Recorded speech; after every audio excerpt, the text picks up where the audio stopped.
होता हूं तो मैं इस व्हील को घुमाता हूं, चेन से जो कनेक्टेड है, और ये व्हील रामलाल चीजों को घुमाना सीख गया। अब उसे घूमती हुई चीजों को देख के बहुत मजा आने लगा, क्योंकि उसको ये समझ आता कि उसको कौन घुमा रहा होगा।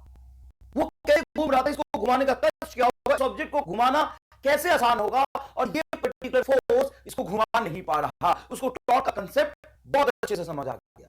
एक दिन रामलाल ने अपनी साइकिल को देख ली। जब रामलाल ने अपनी साइकिल को देखा तो उसने देखा, अरे यार, मैं जब यहां पैडलिंग कर रहा होता हूं तो मैं इस व्हील को घुमाता हूं, चेन से जो कनेक्टेड है, और ये व्हील पे एक चेन लगा हुआ, पट्टा लगा हुआ, जो पीछे वाले गोले को घुमाता है। बहुत सही, इसको घुमाता है, इसको घुमाता है। अब रामलाल को लगा कि यार, इसकी साइज छोटी क्यों है, ये छोटा क्यों लगा है, क्या समस्या है इसमें। मैं तो इसको बड़ा कराऊंगा, इसको बड़ा करा देता हूं। अब जब मैं बड़ा करा दूंगा तो ज्यादा अच्छा होगा, या फिर मैं इसको बहुत छोटा करा देता हूं। रामलाल ने यह सोचना शुरू किया कि एक ऑब्जेक्ट को तो मैं घुमाना सीख गया, अगर एक ऑब्जेक्ट से दूसरा ऑब्जेक्ट कनेक्टेड होगा तो उसका मोशन किस तरीके से होगा। तो आज की क्लास में हम यही बात करेंगे। रामलाल यहां पे गलती कर बैठा। रामलाल साइकिल दुकान पे गया और मिस्त्री को बोला कि दोनों का साइज बराबर लगा दो। रामलाल को मिस्त्री ने मना किया, नहीं भैया, ये छोटा ही आता है। रामलाल ने पूछा, क्यों छोटा आता है, दूसरे साइकिल का ये वाला निकालो, मेरे बेल्डिंग करके लगा। तो मैं तो दोनों का साइज बड़ा रखूंगा, मुझे नहीं पता, मैं तो ऐसा रखूंगा दोनों का साइज। रामलाल ने ऐसा करा दिया। लेकिन रामलाल को यह काम करने के बाद क्या नुकसान होगा, ये आप भी सोचिए। और आज हम लोग दो बॉडी का कनेक्टेड रोटेशनल मोशन पढ़ेंगे। लास्ट लेक्चर में, अगर आपको याद हो, दो लेक्चर में एनएलएम को, रोटेशनल मोशन को अगर आप कंपेयर करेंगे तो एकदम सेम सीक्वेंस से पढ़ा रहा हूं। सीक्वेंस बहुत मुश्किल से बनाया जाता है ताकि बच्चों को समझना आसान हो। एक पढ़ाने के साथ साथ सीक्वेंस का भी बहुत मैटर होता है। देखो, पहले मैंने एनएलएम में क्या पढ़ाया, इनर्शिया, और रोटेशनल मोशन में क्या पढ़ाया, मोमेंट ऑफ इनर्शिया। मैं तुम्हें रोटेशनल मोशन का नाम ही नहीं लिया, मैंने तुम्हें फील कराया कि मोमेंट ऑफ इनर्शिया क्या होता है, इसका फॉर्मूला क्या होता है, डिफरेंट बॉडी के लिए कैसे डिफाइंड होता है, मोमेंट ऑफ इनर्शिया। फिर एनएलएम में मैंने आपको समझाया था फोर्स, यहां पे मैंने समझाया आपको टॉर्क। फिर आप एनएलएम में मैंने समझाया था जब फोर्स बैलेंस होता है उसके सवाल कैसे करते, तो ऑब्जेक्ट रेस्ट में था या कांस्टेंट वेलोसिटी से चल रहा था। यहां भी ऑब्जेक्ट अगर घूम नहीं रहा तो टॉर्क कैसे बैलेंस करेंगे, ये समझाया। फिर मैंने एनएलएम में क्या पढ़ाया था, याद करो, टॉर्क एनएलएम में फोर्स लिखना सिखाया था। दो ऑब्जेक्ट कांटेक्ट में तो ऊपर वाले पे ऊपर, नीचे वाले पे नीचे, टेंशन कैसे लगता है, ये सारी चीजें समझाई थी। यहां भी मैंने आपको टॉर्क लिखना सिखाया। फिर रोटेशनल इक्विलिब्रियम का सवाल कराया, वहां तक ट्रांसलेशनल इक्विलिब्रियम का सवाल कराया था। वो आपको उसके बाद क्या कराया था, फिर उसके बाद एक बॉडी पे फोर्स लगा के उसका एक्सीलरेशन लिखना सिखाया था, एक बॉडी पे। यहां भी लास्ट लेक्चर में मैंने आपको टॉर्क बराबर आई अल्फा का कंसेप्ट सिखाया था। एक बॉडी जब घूम रहा होता है तो पर्टिकुलर फोर्स उस पर कितना एंगुलर एक्सीलरेशन इंट्रोड्यूस करेगा, टॉर्क बराबर आई अल्फा के कंसेप्ट से सवाल किए थे, बहुत सारे किए थे। अगर आपने नहीं देखा है तो पहले ढंग से देखिए वो लेक्चर। एक disc fix axis of rotation अपने सेंटर से, फिक्स्ड एक्सिस ऑफ रोटेशन से घूमने के लिए फ्री है। इसमें जब मैंने यहां पे फोर्स लगाया, बताओ ये फोर्स कितना टॉर्क प्रोवाइड करेगा, तो ये एक्सिस ऑफ रोटेशन ये है, perpendicular distance R, F R. अच्छा, अगर यहां लगा दो तो ये टॉर्क प्रोवाइड करेगा क्या, इस एक्सिस ऑफ रोटेशन से। यस, देखो यहां से कितने डिस्टेंस पे फोर्स लग रहा है, आर डिस्टेंस पे। फोर्स और डिस्टेंस परपेंडिकुलर है, क्या ये टॉर्क प्रोवाइड करेगा क्या, नहीं। क्यों, क्योंकि देखो ये फोर्स नीचे, ये भी तो फोर्स नीचे है, लेकिन जहां पे फोर्स लग रहा होगा उसको एक्सिस ऑफ रोटेशन से मिलाएंगे, इस एक्सिस ऑफ रोटेशन से इसको मिला देंगे। तो ये हो गया इसका पोजीशन वेक्टर, ये क्या हो गया, पोजीशन वेक्टर, और ये हो गया तुम्हारा फोर्स। दोनों देखो पैरेलल हो गया, यहां पे position vector and force perpendicular, तो इसकी वजह से टॉर्क क्या हो जाएगा, जीरो। हाँ, ये टॉर्क लगाएगा फॉर, ये भी टॉर्क लगाएगा फॉर, और दोनों का टॉर्क का डायरेक्शन सेम है। फोर्स की डायरेक्शन अलग है, कोई बात नहीं, टॉर्क का डायरेक्शन सेम है। बहुत मारूंगा, देख ले ध्यान से, और ऊपर फोर्स आगे टॉर्क अंदर, और इधर फोर्स नीचे टॉर्क अंदर, 2FR बराबर आई अल्फा। ये टॉर्क नहीं लगा पा। अच्छा, कई लोग ये एकदम छोटे से रामलाल टाइप वाले सवाल पूछते हैं कि सर एक बात बताओ, आपने बोला कि ऑब्जेक्ट से जितना ज्यादा दूर होगा तो घुमाना मुश्किल होगा, और सर आपने टॉर्क में बोला ऑब्जेक्ट से जितना ज्यादा दूर होगा उसको घुमाना आसान होगा। सर ये दोनों तो आपने अलग अलग बातें कर दी सर। अबे रामलाल, उठा के फेंक दूंगा, युगांडा के जंगलों में फेंक दूंगा, मिलेगा नहीं, अंधेरी घाटी में, जीवन खराब हो जाएगा तेरा। पहले समझ तो क्या दूर होगा। अबे दूर होगा, सिर्फ इतना ही समझ आया तुम्हें। दूर होगा कहने का मतलब है कि एक्सिस ऑफ रोटेशन से मास जितना दूर होगा, जितना दूर दूर तक मास होगा तो उसको एक्सिस ऑफ रोटेशन से घुमाना मुश्किल होगा, उसका मोमेंट ऑफ इनर्शिया ज्यादा होगा। मास दूर होगा, मास फोर्स का point of application of force, force जिस पॉइंट पे लग रहा है वो एक्सिस ऑफ रोटेशन से जितना ज्यादा दूर होगा तो घुमाना आसान होगा। दोनों अलग बातें हुई ना यार। फोर्स इस एक्सिस ऑफ रोटेशन से आर डिस्टेंस पे लगा रहा हूं मैं, तो फोर्स का लोकेशन इस एक्सिस ऑफ रोटेशन से जितना ज्यादा दूर होगा, आर वेक्टर जितना ज्यादा होगा, फोर्स का मास का नहीं, दूर होगा कौन, फोर्स। एक्सिस ऑफ रोटेशन से जितना ज्यादा फोर्स दूर होगा उसको घुमाना उतना आसान होगा, और एक्सिस ऑफ रोटेशन से मास जितना दूर होगा, दोनों अलग बात है। एक बार मास की बात कर रहा हूं, एक बार फोर्स की बात कर रहा हूं। मास भी जितना दूर दूर तक डिस्ट्रीब्यूटेड होता है उसको घुमाना मुश्किल होता है। मास अगर बहुत ज्यादा दूर चला गया तो घुमाना मुश्किल होगा, और फोर्स अगर बहुत ज्यादा दूर चला गया तो उसको घुमाना आसान होगा। अलग बात है। एक में मैं टॉर्क की बात कर रहा हूं तो मैं पॉइंट ऑफ एप्लीकेशन फोर्स देख रहा हूं कि एक्सिस ऑफ रोटेशन से कितना दूर है, एक में मैं मास देख रहा हूं कि एक्सिस ऑफ रोटेशन से कितना दूर है।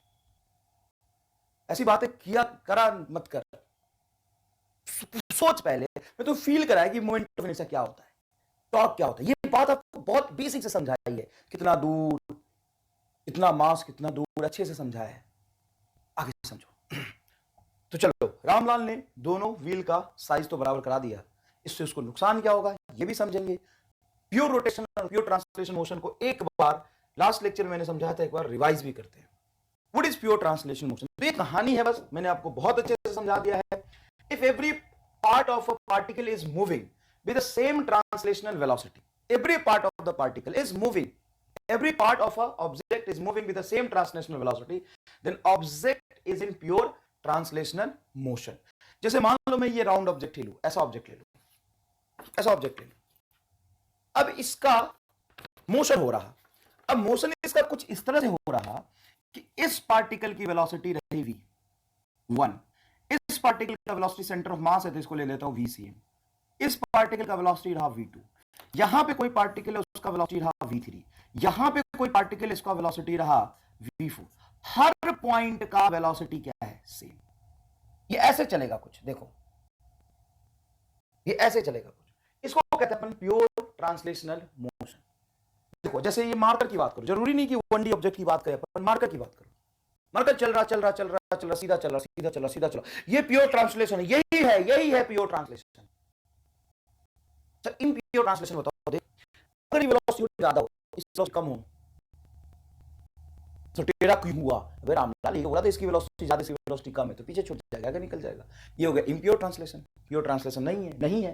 प्योर ट्रांसलेशन का मतलब है कि सबकी वेलोसिटी सेम हो, जरूरी नहीं कि आगे जाए, टेढ़ा भी जा सकता है, देख, लेकिन सबकी वेलोसिटी सेम है, सबका वेलोसिटी वेक्टर सेम है। बॉडी के हर पॉइंट का वेलोसिटी वेक्टर सेम हो तो हम कहते हैं बॉडी इज ना प्योर ट्रांसलेशन, ठीक है। प्योर रोटेशनल मोशन क्या होता है? प्योर रोटेशनल मोशन के लिए बॉडी के हर पॉइंट का एंगुलर वेलोसिटी सेम होना चाहिए, पहली बात। दूसरी बात, वो फिक्स्ड एक्सिस ऑफ रोटेशन, मतलब एक फिक्स एक्सिस ऑफ रोटेशन के अबाउट घूमना चाहिए, and that fix axis of rotation may be inside the body और आउटसाइड द बॉडी। जैसे मान लो कि मैं बॉल ले लूं, अब ये बॉल लेके मैं इसको घुमाता हूं, ऐसे इसको सर्कुलर पाथ पे घुमाता हूं, अब सर्कुलर पाथ पे बॉल घुमा रहा हूं, अब मान लिया मेरा हाथ मासलेस है ना, ये मासलेस है, ऐसे ये मासलेस है, अब इसको घुमाता हूं तो ये देखिए पूरी की पूरी भी बॉडी में तो एक रिजिड बॉडी है, यहां से यहां तक इसके पार्टिकल है, पॉइंट ऑब्जेक्ट तो नहीं है, और इस एक्सिस ऑफ रोटेशन के अबाउट सर्कुलर पाथ पे घूम रहा है, तो इसके हर पॉइंट की एंगुलर वेलोसिटी सेम होगा, और इसके एक्सिस ऑफ रोटेशन कहां है, यहां है एक्सिस ऑफ रोटेशन, देख ऐसा एक्सिस ऑफ रोटेशन। अब मैं अपनी पूरी हाथ की बात करूं, ये मेरा पूरा हाथ एक रिजिड बॉडी है, फील करना प्योर रोटेशनल मोशन को, ये मेरा पूरा हाथ एक रिजिड बॉडी है, मैंने यहां पे इसको फिक्स कर दिया, इसको ऐसे घुमा रहा, मतलब यहां से मेरा हाथ यहां गया तो हर पॉइंट की एंगुलर वेलोसिटी क्या हुई, सेम, लेकिन हर पॉइंट का लीनियर वेलोसिटी सेम नहीं है, हर पॉइंट का लीनियर वेलोसिटी सेम नहीं, एंगुलर वेलोसिटी हर पॉइंट का सेम है, तो मैं बताते आ रहा हूं आपको। अब देखो ये घूमा तो यहां से यहां गया, फील करना इस बात को, यहां से इस लाइन से पार्टिकल यहां गया, तो ये इंडिविजुअल एक एक पार्टिकल एक सर्कुलर पाथ पे घूम रहा है, और सबका रेडियस अलग अलग, लेकिन सबका सेंटर यही होगा। मान लो इस पार्टिकल की बात करते हो, मैं फोटो बना के दिखाऊंगा एक बार, मान लो ये रॉड है, यहां पे हिंज है, अब ये रॉड घूम के अगर यहां पहुंचा, इस पर्टिकुलर पार्टिकल की बात करो तो देखो ये इस सर्कल में घूमेगा, और ये ऐसे तरीके इसी सर्कल में घूमेगा, इस सर्कल का रेडियस कितना होगा, सॉरी ये सेंटर ये होगा, रेडियस ये होगा, सेंटर तो यही है। फिर ये पार्टिकल ले लो तो ये थोड़े से बड़े रेडियस में घूमेगा, ये पार्टिकल ले लो तो थोड़े से बड़े रेडियस में घूमेगा। अगर मैं पूछूं ए बी और सी की एंगुलर स्पीड। तो हिंज होने की वजह से प्योर रोटेशनल मोशन, अगर पॉइंट हिंज हो गया और रेस्ट में है, तो प्योर रोटेशनल मोशन होने की वजह से सबका एंगुलर वेलोसिटी सेम था, लेकिन सबका linear velocity va is not equal to vb is not equal to vc। बेटा एक बार रोटेट किया पूरा रॉड तो सबने सेम एंगुलर डिस्प्लेसमेंट किया 2 पाई, लेकिन सबका सेम लीनियर डिस्टेंस नहीं है। इसका लीनियर डिस्टेंस देख थोड़ा कम है, इसका ज्यादा है और इसका ज्यादा है, समझ आया? तो अब पर definition, if every particle of the body moves in a circle, every particle of the body move in a circle, देख रामलाल देख देख, centre of all the circle lies on the same straight line. Oh my God, सबका centre यही पे आएगा।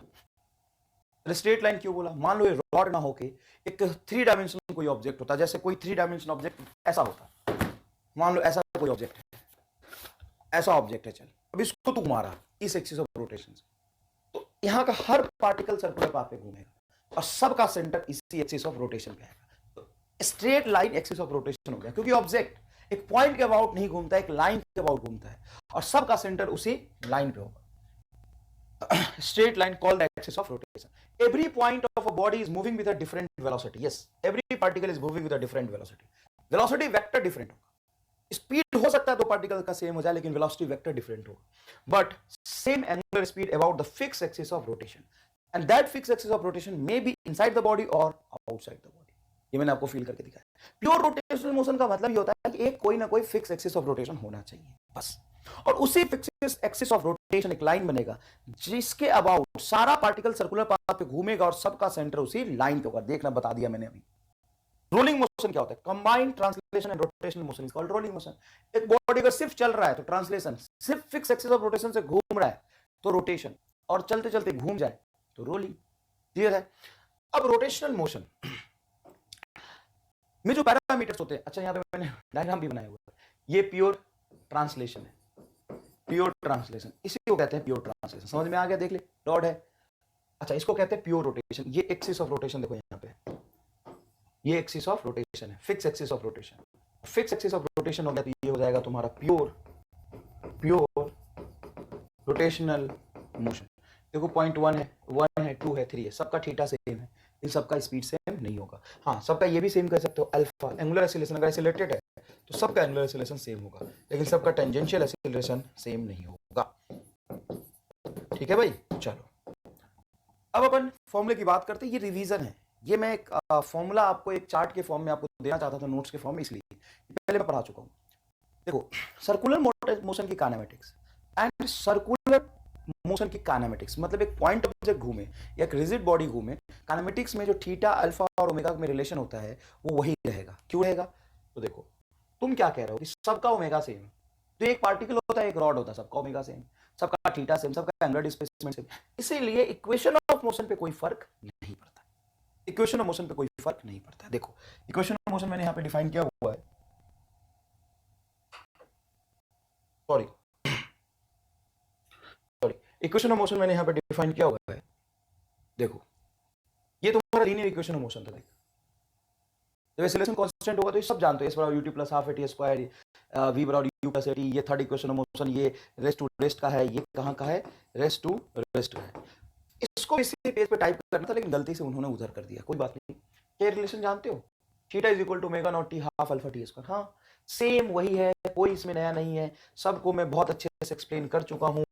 Circular motion में rest to rest सबको explain कर चुका हूँ, तो टाइम अपने पास वैसे ही क्रैश कोर्स में कम रहता है। अब देखो, एंगुलर डिस्प्लेसमेंट क्या होता है? थीटा। एंगुलर वेलोसिटी क्या होता है? D theta by D T. सब वही चीजें हैं। एंगुलर एक्सीलरेशन क्या होता है? D omega by D T. अच्छा, एंगुलर फोर्स और टॉर्क क्या होता है? अब आगे समझते हैं।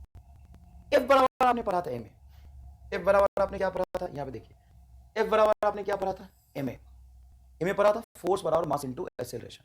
यहाँ पे एंगुलर फोर्स बराबर हो जाएगा टॉर्क बराबर आई अल्फा। आई अल्फा को कह सकते हैं D L by D T, rate of change in angular momentum. Sir ये नहीं समझ में आया, मैं पूरा एंगुलर मोमेंटम बाद में पढ़ाऊंगा, बस ये डेफिनेशन सिमेट्रिक होता है लीनियर के लिए, इस लीनियर से इसलिए मैं यहाँ पे लिख रहा हूँ। Rate of change in momentum क्या होता है? बोलो सर, फोर्स होता है। Rate of change in momentum क्या होता है? फोर्स होता है। Rate of change in angular momentum क्या हो जाएगा सर? एंगुलर फोर्स, और एंगुलर फोर्स को अपन क्या कहते हैं? Torque. That's it. Angular momentum जैसे लीनियर मोमेंटम होता है P बराबर mv, उसी तरीके से एंगुलर मोमेंटम होता है आई ओमेगा। अच्छा, वर्क आपने क्या पढ़ा है, मैं यहीं पे बना लेता हूं। वर्क आपने क्या पढ़ा है सर? वर्क हमने पढ़ा है एफ डॉट एस, या वेरिएबल फोर्स हो तो एफ डॉट डी एस। बेटा ये एंगुलर वर्क हो गया। कौन सा वर्क हो, सॉरी, ये तुम्हारा लीनियर वर्क हो गया। और अगर एंगुलर वर्क की बात की जाए, एंगुलर वर्क की बात की जाए तो एंगुलर वर्क आपका हो जाएगा angular force into angular displacement. Angular force क्या होता है? Torque into theta. बस ये फॉर्मूला है। तुमसे हार्ड से हार्ड सवाल पूछेगा ना तो टॉर्क दे देगा और थीटा का फंक्शन दे देगा आई जे के कैप में। डॉट प्रोडक्ट करके वर्क निकाल लो, बस डॉट प्रोडक्ट करके वर्क निकाल लो। पावर समझ तो, पावर तो आपने लीनियर पावर पढ़ा था, instantaneous power F dot V. यहाँ पे पावर क्या हो जाएगा? अच्छा, kinetic energy half I omega square तो जानते हो तुम, ठीक है। पावर क्या पढ़ा था आपने? पावर पढ़ा था, याद करिए, F vector dot V vector आपने पावर पढ़ा था। तो रोटेशनल पावर, रोटेशनल मोशन में जो पावर होगा वो होगा टॉर्क डॉट ओमेगा। अरे भाई, ये टॉर्क फोर्स हो गया और ये एंगुलर स्पीड हो गया, that's it, torque dot omega. Next देखो, इंपल्स। इंपल्स होता है चेंज इन मोमेंटम। इंपल्स होता है चेंज इन मोमेंटम, तो एंगुलर इंपल्स होगा ये क्या होगा?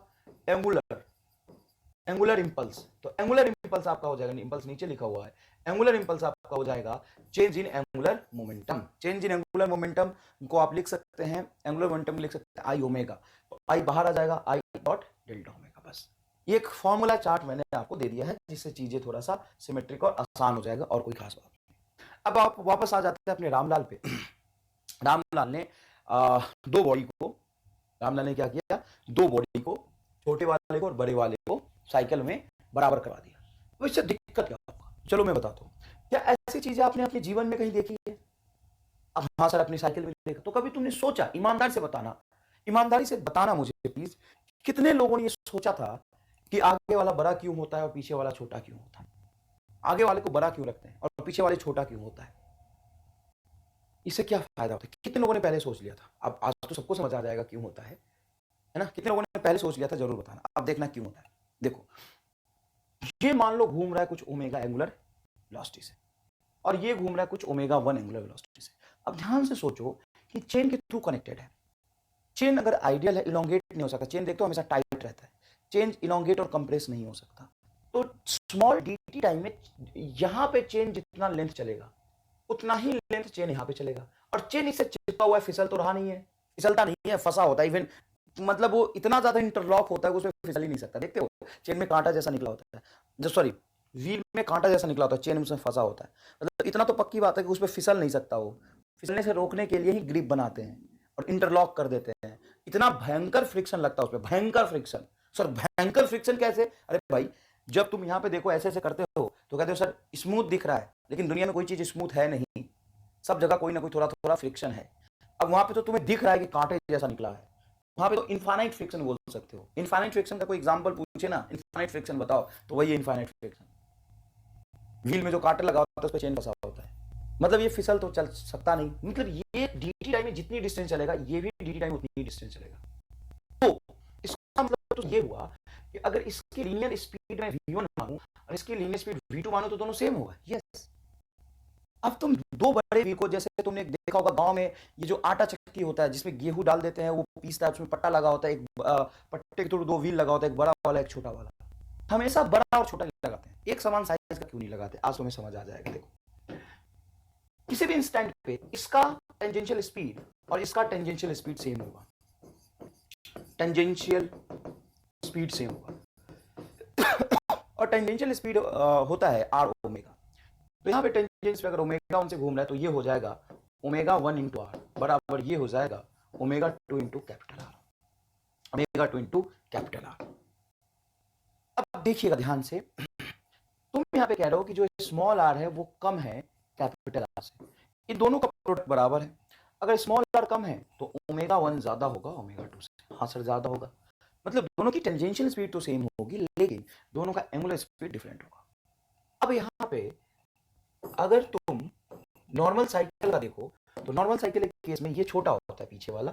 देखो ये पीछे वाला क्या करते हैं अपन, छोटा रखते हैं ऐसा, ये मान लो चेन करेक्ट, पीछे वाला छोटा रखते हैं। तो इसको एक बार पैडलिंग करके घुमाते हो तो पीछे वाला दो बार घूमता है। हमने तो आज तक नहीं सोचा ऐसा, ऐसा ही होता है बेटा। अब रामलाल ने दोनों को बराबर कर दिया। अब रामलाल इसको एक बार घुमा रहा तो ये भी एक बार घूम रहा, अगर साइज बराबर कर दिया तो। अब पता चला रामलाल पैडलिंग करता हुआ घर से निकला, और आधे घंटे बाद पैडलिंग करते करते करते करते 100 मीटर दूर पहुंचा, 100 मीटर दूर पहुंचा। रामलाल पैडलिंग कर रहा, खूब तेजी में कर रहा, लेकिन रामलाल की साइकिल भागेगी नहीं। क्यों? सर ऐसे नॉर्मल में कैसे भाग जाती है? तो तुम एक बार पैडलिंग करते हो बेटा तो ये 4 बार घूमता है, क्योंकि इसकी रेडियस इससे 3 to 4 टाइम्स कम होता है। इसीलिए साइकिल में जो गियर वाली साइकिल तुमने देखी होगी, उस गियर वाली साइकिल में गियर कम करते हैं, इसकी साइज छोटी करते हैं। जितनी साइज छोटी करते हैं तो इसको एक बार घुमाओगे तो ये 10 बार घूमेगा। अगर साइज का रेशियो 1/10 रख दिया तो रेडियस का रेशियो, इसका रेडियस है 10 मीटर, इसका रेडियस है 1 मीटर, एग्जाम्पल बता रहा हूँ। तो इसको एक बार घुमाओगे तो ये 10 बार घूमेगा। इसीलिए जब पैडलिंग करते हो तो स्पीड ज्यादा क्यों दिखाई देती है? स्पीड ज्यादा इसलिए दिखाई देती है, बहुत तेजी से पैडलिंग करता है और इसकी साइज इतनी छोटी कर देता है कि ये एक बार घूमता है तो ये 10 बार घूमता है। समझ में आया कि नहीं है? अब रामलाल को नुकसान हो गया, रामलाल दोबारा गया, बोला कि गलती हो गया मालिक। उसने फिर अपनी साइकिल की कंडीशन को ठीक करा लिया, साइकिल की कंडीशन को ठीक करा लिया। समझ आया? अब यहाँ पे ये रिलेशन सिर्फ इसके साथ भी हो सकता है। यहाँ पे टेंजेंशियल एक्सीलरेशन 1 का और टेंजेंशियल एक्सीलरेशन 2 का बराबर होगा। AT बराबर होता है आर अल्फा, तो स्मॉल आर अल्फा 1 बराबर कैपिटल आर अल्फा 2, है ना? ये रिलेशन भी हो सकता है। अच्छा, ये सवाल इस फॉर्म में भी पूछे जा सकते हैं। कौन से फॉर्म में? देखो, एक बड़ा सा व्हील लिया, है ना, और एक और व्हील लिया छोटा सा, कलर तो चेंज कर लूं, एक और व्हील लिया छोटा सा, देखिए ठीक है बेटा। यहां से क्या किया कि दोनों को कनेक्ट कर दिया। इसका रेडियस है कैपिटल आर, इसका रेडियस है स्मॉल आर। ये ऐसे घूम रहा, ये ऐसे घूम रहा, देखो ना ऐसे, ये क्लॉकवाइज घूम रहा, देखो तो ये क्लॉक है, ये एंटी क्लॉक है। आपसे पूछेगा कि अगर इसका एंगुलर एक्सीलरेशन है ओमेगा 1 तो इसका एंगुलर एक्सीलरेशन बताओ क्या होगा? इसका एंगुलर एक्सीलरेशन ओमेगा नॉट किसका बताओ? कुछ नहीं करना तुम्हें पता है कि यहाँ पे स्लिपिंग नहीं हो रही, तो जितनी स्पीड यहाँ पे इसका टेंजेंशियल होगा उतनी स्पीड इसका यहाँ पे टेंजेंशियल होगा। सिंपल रख दोगे, R omega naught is equal to omega into small R, तो ओमेगा इज इक्वल टू होगा आर ओमेगा नॉट बटा स्मॉल आर। आंसर लो भैया, समझ में आ गई कहानी? अब आगे चलते हैं। ये देखो, यहाँ पे हमने एक सर्कुलर ऑब्जेक्ट लिया, that circular object may be disc, ring, hollow sphere, कुछ भी हो सकता है। उस सर्कुलर ऑब्जेक्ट का मास है कैपिटल एम, रेडियस है capital R, moment of inertia I. उसको यहाँ से हिंज कर दिया, एक रॉड लेके पट ठोक दिया, कांटी ठोक दिया, हिंज कर दिया यहाँ पे ओ पे। देख भाई, ओ पे क्या कर दिया अपन ने? इसको हिंज कर दिया सर्कुलर ऑब्जेक्ट, और उस पर रस्सी लपेट लपेट के घुमा घुमा के रस्सी को यहां से एम मास से कनेक्ट करके और इसको कर दिया रिलीज किया। तो इनिशियल वेलोसिटी इसकी कितनी रही होगी? रिलीज करने पे इनिशियल वेलोसिटी इसकी 0 रही होगी, तो कुछ ए एक्सीलरेशन से ये नीचे भागेगा। हमें वो ए एक्सीलरेशन आना है। अच्छा, अब सर यहाँ पे आपने रस्सी लपेट दिया, बोला म्यू सफिशिएंट फ्रिक्शन है। सफिशिएंट फ्रिक्शन का मतलब है नो स्लिपिंग, नो स्लिपिंग। अभी बताया था ना चेन में इनफाइनाइट फ्रिक्शन वाला केस, इतना कांटे से फंसा दिया कि फिसल ही नहीं सकता। यहाँ पे सफिशिएंट फ्रिक्शन, सफिशिएंट फ्रिक्शन होने की वजह से ये फिसलेगा नहीं, इसके साथ चिपका रहेगा। तो जितना दूरी ये तय करेगा, ये सर्कुलर डिस्क का सरकमफ्रेंस भी उतना ही डिस्टेंस नीचे घूमेगा। मतलब ये एंगुलर एक्सीलरेशन कुछ अल्फा से घूम जाएगा, तो वो भी हमें निकालना है, वो भी हमें निकालना है। और जब ये सारा काम हो रहा होगा तो ऑब्वियस सी बात है स्ट्रिंग में कुछ टेंशन आएगा। हाँ सर, यहाँ पे कुछ टेंशन भी होगा, इस टेंशन की वैल्यू भी हमें निकालनी है। देखो इस स्ट्रिंग में टेंशन होगा। सर एनएलएम में तो हमने ये केस पढ़ा हुआ है, क्या एनएलएम में ये सारी चीजें आपने नहीं देखी है? देखा है, लेकिन एनएलएम वाले केस में इसमें डिफरेंस क्या है वो पहले हम समझेंगे। इसको हम समझेंगे नहीं अभी। एनएलएम में क्या पढ़ा है समझिए। तो इन एनएलएम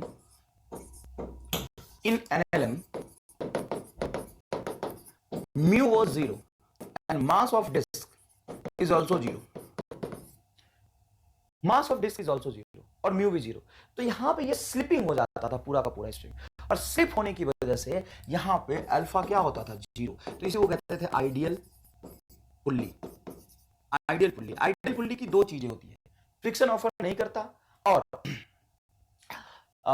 मास उसका 0 होता है। तो इसमें स्ट्रिंग फिसलता है। बस सर दिखाता हूं मैं करके कि इस केस में और उस केस में फर्क क्या होगा। मैं तुम्हें यहां पे समझाया, देखो उस केस में और इस केस में फर्क क्या होगा समझना।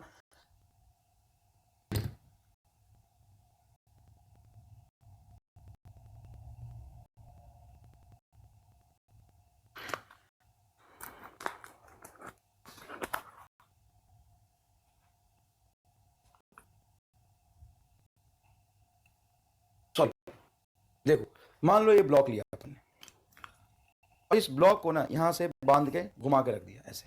अब जब मैं इसको छोड़ता हूं, जैसे इस ब्लॉक को मैं यहां से छोड़ता हूं, तो होगा क्या देखना। इस ब्लॉक को मैं छोड़ता हूं, रिलीज करता हूं, तो क्या होगा देखो, स्ट्रिंग और ब्लॉक पे ध्यान देना, मैं इसको छोड़ता हूं, देखो क्या हो रहा है, ये जो तुम्हारा पुल्ली है वो घूम रहा है क्या, नहीं, इस पे ध्यान दो, ऐसे तुम थोड़ा देखो तो इस पे फिसल रहा है, स्लिप कर रहा है, ये स्लिप कर रहा है, ऐसे ही होता है। मान लो दो ऑब्जेक्ट लगा लिया मैंने ये, और तुम एक काम करना बेटा, इसको फील करने के लिए थोड़ा सा स्लो मोड लगा के इसको एक बार फील करना जरूरी है। ये चीज तुम्हें समझ आएगा कि एनएलएम और यहां वाले केस में क्या फर्क है। मैं रिलीज कर रहा हूं, स्लो मोड कर दो और देखो ध्यान से, ये रत्ती भर नहीं हिला, इस पे पूरा रस्सी फिसल गया था, न्यू नहीं, एनर्जी लॉस भी नहीं हुआ।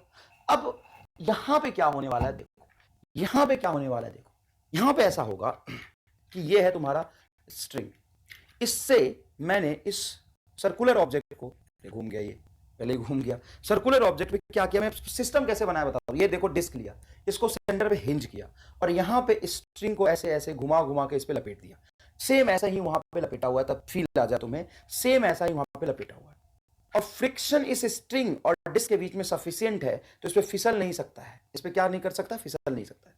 अब मैं इसको यहां से छोड़ूंगा, प्लीज स्क्रीन को थोड़ा सा सॉरी स्लो मोड कर दो और इसको फील करना, मैं यहां से रिलीज कर रहा हूं, महसूस करना बेटा, रिलीज कर रहा हूं, देखो क्या हुआ, इस पे इस बार ये देखो ऐसे चिपका हुआ था ये, और जब मैं इसको छोड़ रहा हूं तो देखो देखो फिसल नहीं रहा, ये देख देख फिसल नहीं रहा, ये क्या कर रहा है, तो ये इसको लेके घुमा रहा है, देखो समझ में आया कि ये इस पे चिपक के, ये स्ट्रिंग इस पे चिपका हुआ है और इसको जितना ये नीचे जाएगा उतना ये नीचे जाएगा। इन दोनों के बीच में रिलेटिव मोशन है क्या, बोलो, इन दोनों के बीच में कोई रिलेटिव मोशन नहीं, देख यहाँ इन दोनों के बीच में कोई रिलेटिव मोशन नहीं है, कोई रिलेटिव मोशन नहीं है, समझ में आया कि नहीं है। तो थोड़ा सा ये करके दिखाने से तुम्हें फील आएगा कि हो क्या रहा है। जैसे मैं छोड़ूंगा तो ये दोनों चिपक के इसको घुमा दिया पूरा। अब इसका सॉल्यूशन कैसे होगा, तो ये कनेक्टेड बॉडी मोशन हो गया, जिसमें एक तो कर रहा है ट्रांसलेशन, ये जो ब्लॉक है, block of mass m is in translation and this circular object is in rotation, ठीक है बेटा। अब बोलो, अब इस पे नीचे ग्रेविटेशनल फोर्स mg लग रहा होगा, वो तो तुम हटाओगे, रहने दो कि छोड़ दो, मतलब लगाओ ग्रेविटेशनल फोर्स ना, ग्रेविटेशनल फोर्स तो लाएगा, mg नीचे टेंशन t ऊपर, आप कह सकते हो कि नीचे mg ऊपर t, यहां पे लिखोगे नीचे mg और ऊपर t, तो t minus mg minus t net force हो गया। Net force is equal to mass into acceleration होता है, इसका मास कितना m और एक्सेलरेशन कितना है, ये इक्वेशन नंबर 1 आ गया, बहुत इजी। सर्कुलर ऑब्जेक्ट के रोटेशनल मोशन के लिए देखोगे तो सर्कुलर ऑब्जेक्ट का खुद का भी ग्रेविटेशनल फोर्स होगा, यहां पे mg, क्यों बोले उसका मास कैपिटल m है, तो इसका कैपिटल mg ग्रेविटेशनल फोर्स होगा, हाँ होगा, लेकिन वो उसी पॉइंट पे लग रहा है जहां पे हिंज है, वहां पे नॉर्मल भी एक होगा, नॉर्मल mg को कर लेगा बैलेंस। या मुझे इस ऑब्जेक्ट को चलता हुआ नहीं दिखाई दे रहा, घूमता हुआ दिखाई दे रहा, तो इस पे टॉर्क ढूंढना पड़ेगा, टॉर्क बराबर मैं लिखूंगा आई अल्फा, तो इस पे टॉर्क अगर आप ढूंढो तो mg का टॉर्क हो जाएगा 0, क्योंकि mg actual axis of rotation पे लग रहा है, जहां पे फोर्स लगता है उसका डिस्टेंस एक्सिस ऑफ रोटेशन से देखते हैं, फोर्स एक्सिस ऑफ रोटेशन पे लग रहा है तो इसका टॉर्क 0, नॉर्मल का भी टॉर्क 0, तो ये t यहां पे लग रहा है r डिस्टेंस में, इसका टॉर्क हो जाएगा t इंटू आर बराबर आई अल्फा, अल्फा को आई अल्फा, ये तो t को आप लिख सकते हैं आई अल्फा बटा आर, इक्वेशन नंबर 2 हो गया, रहने दो अभी ऐसे ही, ये इक्वेशन नंबर 2 हो गया। अननोन कितने इक्वेशन में, तो देखो एक है तुम्हारा t, एक है a, 2 हो गए और एक अल्फा। सर a बराबर आर अल्फा लिख लेंगे, कूट दूंगा, कहां से लिख लेंगे a बराबर आर अल्फा, क्यों लिख लेंगे a बराबर आर अल्फा, तो सर a बराबर आर अल्फा फॉर्मूला होता है किसी एक ऑब्जेक्ट के लिए ना, ट्रांसलेट कौन कर रहा है, ये ए एक्सीलरेशन से ये ट्रांसलेट कर रहा है और अल्फा से ये हो रहा है, दोनों अलग अलग ऑब्जेक्ट है, तो ए बराबर अल्फा फॉर्मूला नहीं लगा सकते, वो किसी भी बॉडी के लिए लगाते हैं, अगर किसी बॉडी का एंगुलर एक्सीलरेशन ए है तो आर डिस्टेंस पे कोई पार्टिकल का टेंजेंशियल एक्सीलरेशन आर अल्फा होगा, लेकिन ये बॉडी का एक्सीलरेशन ए है, इसका एंगुलर एक्सीलरेशन अल्फा नहीं लिख सकते, ठीक है सर, तो फिर अब क्या कर लोगे बताओ, नहीं हो पाएगा सर, तो कुछ तो करना पड़ेगा। देखो फॉर नो स्लिपिंग, यहां पे स्लिपिंग ना हो, sufficient friction is for no slipping, slipping नहीं हो रहा है तो यहां पे स्ट्रिंग का जो एक्सीलरेशन होगा वही तो ब्लॉक का है, भाई जितने एक्सीलरेशन से ब्लॉक चल रहा है उतने एक्सीलरेशन से स्ट्रिंग चला, क्योंकि स्ट्रेच नहीं होगा स्ट्रिंग, तो यहां पे टेंजेंशियल एक्सीलरेशन डिस्क का इस सर्कमफ्रेंस पे जितना टेंजेंशियल एक्सीलरेशन होगा at that is equal to R alpha, इसका टेंजेंशियल एक्सीलरेशन डिस्क का निकाल लोगे तो आर अल्फा, और वो आर अल्फा इस स्ट्रिंग के एक्सीलरेशन के इक्वल होना चाहिए, ये होगा formula. Tangential acceleration R alpha में नहीं लिख रहा, ए बराबर आर अल्फा का फॉर्मूला, मैं फॉर्मूला नहीं लिख रहा, मैं बोल रहा हूं कि जितना ब्लॉक का एक्सीलरेशन होगा उतना ही यहां पे स्ट्रिंग का होगा। डन। कितना होगा? ए होगा। और इसका टेंजेंशियल एक्सीलरेशन इस पॉइंट का होगा आर अल्फा। तो इसका टेंजेंशियल एक्सीलरेशन जो आर अल्फा है वो एक के बराबर होना चाहिए फॉर नो स्लिपिंग। और अभी मैंने दिखाया कि रस्सी स्लिप नहीं कर रहा था, सफिशिएंट फ्रिक्शन था, रस्सी नीचे जा रहा था लेकिन वो डिस्क से चिपका हुआ जा रहा था, तो डिस्क को भी घुमा दिया था। तो अगर रस्सी नहीं चिपक रहा तो सॉरी नहीं स्लिप कर रहा तो यहां से आप लिख सकते हैं alpha is equal to A by R. तो अल्फा को लिखो ए बाई आर और आर को भी नीचे ले जाओ, तो टी बराबर हो जाएगा आई ए बटा आर स्क्वायर। और यहां से टी को लिखोगे एम जी माइनस टी बराबर एम ए। पर ये तो मुश्किल हो गया, मैं खड़ा हूं ना, मैं खड़ा हूं यहां पे, भरोसा रख, इसको देख ले, बस नहीं समझ आ रहा ना छोड़ दे, तो छोड़ देंगे तो हो जाएगा, हाँ सब हो जाएगा, सब हो जाएगा, छोड़ दे, कुछ मत कर। पक्का सर? हाँ मत कर, हर एक सवाल का आंसर तू निकाल लेगा, छोड़ दे। नहीं समझ आ रहा तो समझ भाई, ये तो बहुत चीज है, समझना पड़ेगा। अब समझ ही नहीं आ रहा तो मैं क्या कर सकता हूँ यार। इधर देख, इन दोनों को जोड़, तो टी से टी कैंसिल हो गया, इधर बचा एम जी और इधर बचा तुम्हारा एक कॉमन आ जाएगा M plus I by are square, M plus I by are square. यहां से एक्सेलरेशन क्या मिलेगा?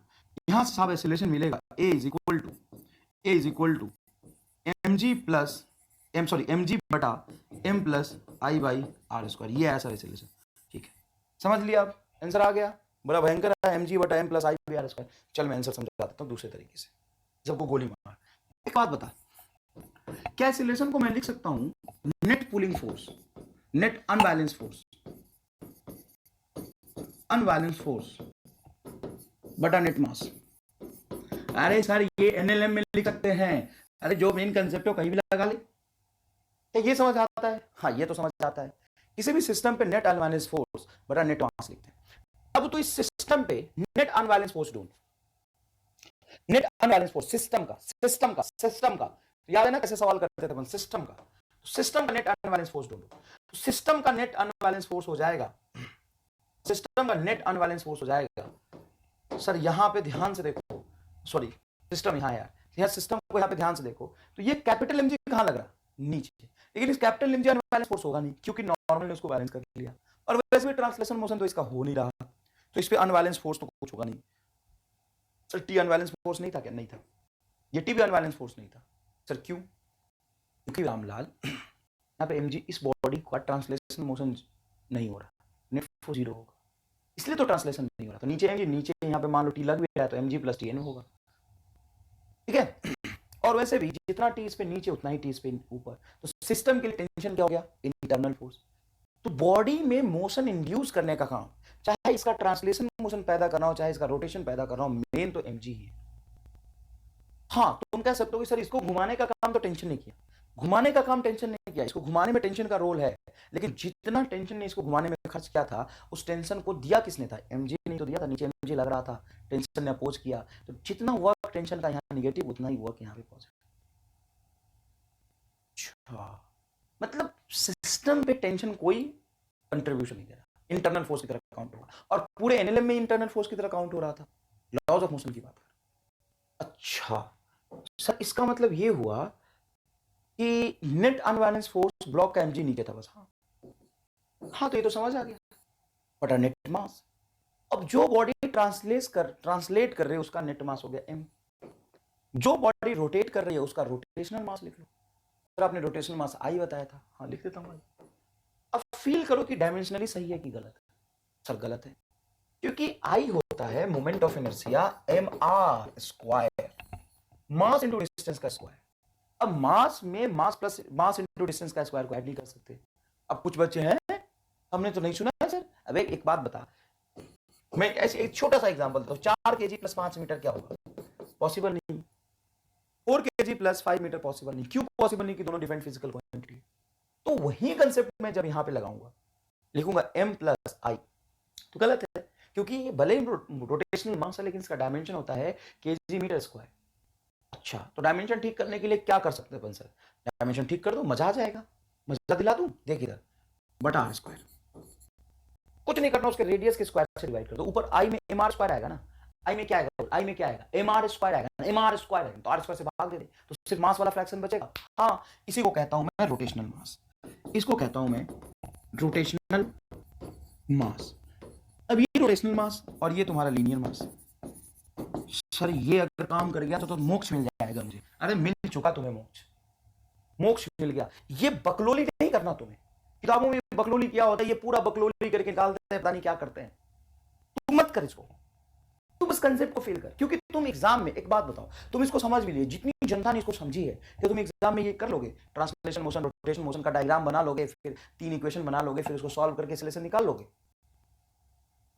अच्छा हम निकाल लेंगे तो तुम निकाल लेना, देखता हूं नीट 21 में ही बैठेगा और 21 में पेपर खत्म कर जाएगा, कर पाएगा कि 24 में पहुंच जाएगा। नीट 2021 में बैठेगा, नीट 2024 में पेपर खत्म होगा, दुनिया बाहर आएगा, सब खत्म। रामलाल 24 में तो तेरे साथ बहुत कुछ हो जाना चाहिए, तो 24 में नीट में बैठा रहेगा। देख इधर, नेट फोर्स बटा net mass, what is net force, system पे जो नेट फोर्स लग रहा है वो तो एनएलएम में जैसा देखते थे वैसे ही देखना है, जैसे एनएलएम में देखते थे वैसे देखना है, बटा नेट मास। नेट मास में जो बॉडी ट्रांसलेट कर रहा है उसका ट्रांसलेशन मास, जो बॉडी रोटेट कर रहा है उसका रोटेशनल मास। अगर सर ऐसा हो जाए, अगर सर ऐसा हो जाए, रामलाल सवाल पूछता है, रामलाल सवाल पूछता है, अगर सर ऐसा हो जाए कि एक ही बॉडी घूम रही वही चल रही उसी का रोटेशनल मास, उसी का ट्रांसलेशन मास। अब देखना तुम मजेदार चीज, अब देखना जो डेडर पेज में सवाल सॉल्व किया हुआ है, डेडर पेज में ये सवाल देख ले, जाकर ढूंढ ले, मास्टर ने तुम्हें क्लास में कराया होगा। मैं एक ही लाइन में आंसर लिखता हूं, सही लिखूंगा तुम्हें समझ आएगा। मास्टर इसको डेढ़ पेज करा के सर सॉल्व करता है, बकलोली है पूरा, पूरा का पूरा बकलोली है। बकलोली मतलब समझते हो ना? हाँ सर, इसको कहते हैं बकलोल। तुम बकलोल और करते हो बकलोली। चलो देखो यहां पे जवाब तुरंत से। ये m1 ऑब्जेक्ट का मास है तो नीचे होगा m1g, m2 का मास है तो नीचे होगा m2g। बड़ा कौन है? m1 ज्यादा बड़ा है, मतलब ये नीचे गिरेगा। यहाँ पे टेंशन होगा कुछ t1 ऊपर, तो यहाँ पे टेंशन होगा कुछ t1 नीचे, यहाँ पे टेंशन t2 अलग होगा। Why sir? Because this is not slipping at all. Hence it is connected, highly connected हो गया है। मतलब ये स्ट्रिंग और ये बॉडी कनेक्टेड है, फिक्स है। तो तुम कह सकते हो ये वाला स्ट्रिंग m1 और इसके बीच, और ये वाला स्ट्रिंग t2 और सॉरी m2 और ये डिस्क के बीच, दोनों अलग अलग बॉडी से कनेक्ट है, इसलिए टेंशन अलग होगा। ठीक है, अब टेंशन चाहे कुछ भी हो, नेट अनबैलेंस फोर्स अगर तू ढूंढेगा तो बता क्या होगा। तो m1g की वजह से नीचे सिस्टम गिरेगा, तो इसका फोर्स नीचे m1g, ऊपर m2g, ये तो एनएलएम में किया है, हाँ किया है। m1g minus m2g net unbalance force, sir tension नहीं आएगा, क्योंकि इस पूरे सिस्टम की बात करें तो जितना टेंशन नीचे उतना ऊपर, जितना ऊपर उतना नीचे, बात खत्म। तो अनबैलेंस फोर्स यही आएगा। माइनस क्यों किया? एनएलएम में समझाया था, नहीं समझाऊंगा अब दोबारा। माइनस का अरे ये सिस्टम नीचे गिर रहा तो नीचे वाला फोर्स ज्यादा होगा, बड़ा नेट मास। ओहो नेट मास इसका m1 लिखिए ट्रांसलेशन मास, इसका ट्रांसलेशन मास m2 प्लस इसका रोटेशनल मास और इसका मोमेंट ऑफ इनर्शिया I बटा r स्क्वायर आंसर। डेढ़ पे सॉल्व करके यही आएगा। अब बच्चा कहता है सर हमारे मास्टर ने तो t1 भी निकाल दिया था। ओहो, तो रामलाल अगर मुझे इसका एक्सेलरेशन पता हो, इसका एक्सेलरेशन अगर मैंने a निकाल लिया, कुछ आ गया 2 4 6, यहाँ पे a अगर पता है तो तू लिख सकता है ना, नीचे का फोर्स m1g माइनस ऊपर t1 बराबर m1a। अगर मुझे पता है t1 नहीं आ जाएगा। तो मेरे मास्टर ने तो इसका अल्फा भी निकाला सर, डे पे जिसने लगा गधा, फिजिक्स नहीं होता क्या? इसका a आ गया तो r से डिवाइड कर दे, अल्फा आएगा। ओके हो गया, खत्म। ये सवाल इससे ज्यादा सॉल्यूशन डिजर्व ही नहीं करता। और अभी तो ये तुम्हें थोड़ा समझाया है, आगे ये भी नहीं समझाऊंगा, इसका भी निकालना चाहूंगा। और ये है हमारा स्टार। अरे क्या है हमारा स्टार? ये है हमारा स्टार। आगे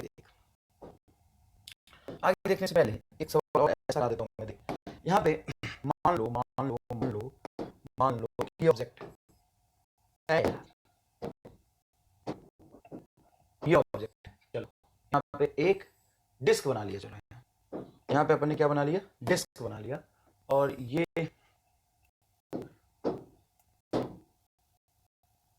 ये सरफेस रख दिया अपन एक, इस सरफेस के कोने पे यहाँ पे डिस्क हिंज करूंगा मैं, ऐसे यहाँ पे हिंज कर, ठीक है बेटा, चिंता मत करो, बढ़िया सवाल बना रहा हूँ, ऐसे कर दिया। अरे बॉस जबरदस्त, जबरदस्त। यहाँ पे एक ब्लॉक रख दिया मैंने, लो भाई तगड़ा ब्लॉक, और यहाँ पे एक दूसरा ब्लॉक हिंज कर दिया, ठीक है भाई रामलाल। और एक लिया मैंने यहाँ से रस्सी और इसको ऐसे कनेक्ट कर दिया और इसको इससे कनेक्ट कर दिया। ये रहा तेरा M1, ये है कैपिटल M, R और I। यहाँ पे mu is sufficient, friction coefficient is sufficient, और ये M2। अब इसमें बहुत सारी चीजें पूछ सकता है। यहाँ पे फ्रिक्शन दे दिया, इसका मास भी दे दिया है, ये स्ट्रिंग आइडियल नहीं है, नॉन आइडियल है, सॉरी ये पुल्ली नॉन आइडियल है, मतलब पुल्ली का मास भी है, पुल्ली का मोमेंट ऑफ इनर्शिया है, रेडियस है और फ्रिक्शन सफिशिएंट है। ऐसे लेसन लिखो, बताओ क्या करोगे? नेट फोर्स बटा नेट मास। मुझे भरोसा है 80% जनता को तो मैं सिखा चुका, बाकी 20% जनता को ही मुक्स मिल जाएगा, थोड़ा सा सब्र करो। बताओ नेट फोर्स, तो सर इस पे लगेगा नीचे M1 जी, यहाँ पे जो T1 लगी वो T1 यहाँ पे भी लगी, और यहाँ पे जो T2 लगी वो यहाँ पे भी T2 लगी, तो नेट फोर्स टेंशन 0 आ जाएगा सिस्टम पे, और यही बचेगा सिर्फ M1 जी, सिर्फ अकेला M1 ही जी कर पाएगा सब कुछ। हाँ, क्योंकि इसका जो M2 जी नीचे लगेगा उसको ये नॉर्मल बैलेंस करेगा, यहाँ पे हिंज है ये, तो इसका जो कैपिटल MJ नीचे लगेगा उसको भी हिंज पॉइंट का नॉर्मल बैलेंस कर लेगा, और इसमें इस पे टॉर्क देखना है तो T1 और T2 का टॉर्क लगेगा। नेट फोर्स तो यही आएगा बटा net mass M1 plus M2 plus I by R square, इसका ट्रांसलेशन मास M1, इसका translation mass M2 plus moment of inertia I बटा R स्क्वायर। ये है आंसर। क्या है आंसर? ये है आंसर। इसको कहते हैं हमारे स्टार। अरे काबा, फिजिक्स में काबा। समझ आया कि नहीं है? बताओ, आगे देखो सवाल। अब मैं तुम्हें सवाल कराता हूं एम्स 2017। बहुत खुशी होता है जब मैं टीचर्स को क्लास में इसको कराते हुए देखता हूं। खूब संघर्ष करते हैं साहब, खूब बकलोली करते हैं, खूब संघर्ष करते हैं, संघर्ष करा करा के कैंसर लाते हैं। अब तुम कहोगे सर आप रोटेशन मोशन में सीधा ऐसे चिन्ह में चले गए, हम तो नहीं पढ़े हैं। अबे युगांडा की घाटी में फेंक दूंगा, वहां पे अंधेरी नगरियों में जीता रहेगा। तू ड्रॉपर का है, और ये याद रख, तू ड्रॉपर का है, तू ड्रॉपर है, याद रख। क्रैश कोर्स में पढ़ रहा है, 12th में भी पढ़ा है, तो 11th पढ़ चुका है ये बात। अब सुन, एसएचएम का एक सवाल पूछा था कि स्ट्रिंग से कनेक्ट किया, ये स्ट्रिंग से ऐसे कनेक्ट किया, और ये साहब ऐसे घुमा घुमा के एक स्प्रिंग लगा दिया, और एम मास का ऑब्जेक्ट कनेक्ट किया, स्प्रिंग कांस्टेंट इसका की। ये जो डिस्क है वो नॉन आइडियल है, यहाँ पे mu is sufficient, mu friction coefficient is sufficient, इसका mass m, radius r, moment of inertia है आई। अब इस ब्लॉक को x डिस्टेंस नीचे खींच के छोड़ दिया। जैसे मैं नीचे खींच के छोड़ा तो ये नीचे थोड़ा इलोंगेट हो, है ना, ये नीचे खींचेगा थोड़ा इलोंगेट